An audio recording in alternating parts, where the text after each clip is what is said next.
नेहाचे वय 13 वर्षापूर्वी 21 होते, तर किती वर्षांनी ती 45 वर्षाची होईल?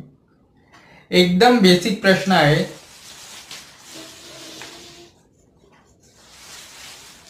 नेहाचे वय 13 वर्षापूर्वी 21 होते, तर आपल्याला सर्वप्रथम आजचं वय काढावं लागेल.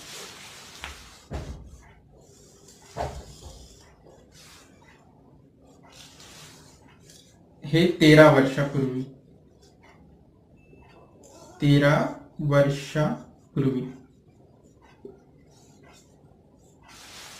वर्षापूर्वी 21 होते. हे आज. आणि विचारलाय किती वर्षांनी ती 45 वर्षाची होईल. हे 45 आज 21 आहे. सॉरी, 13 वर्षापूर्वी 21 आहे, तर आज किती? तर 21 मध्ये 13 मिळवा म्हणजे आजचं तिचं वय निघून जाईल. 21 म्हणजेच 21 अधिक 13 बरोबर 34.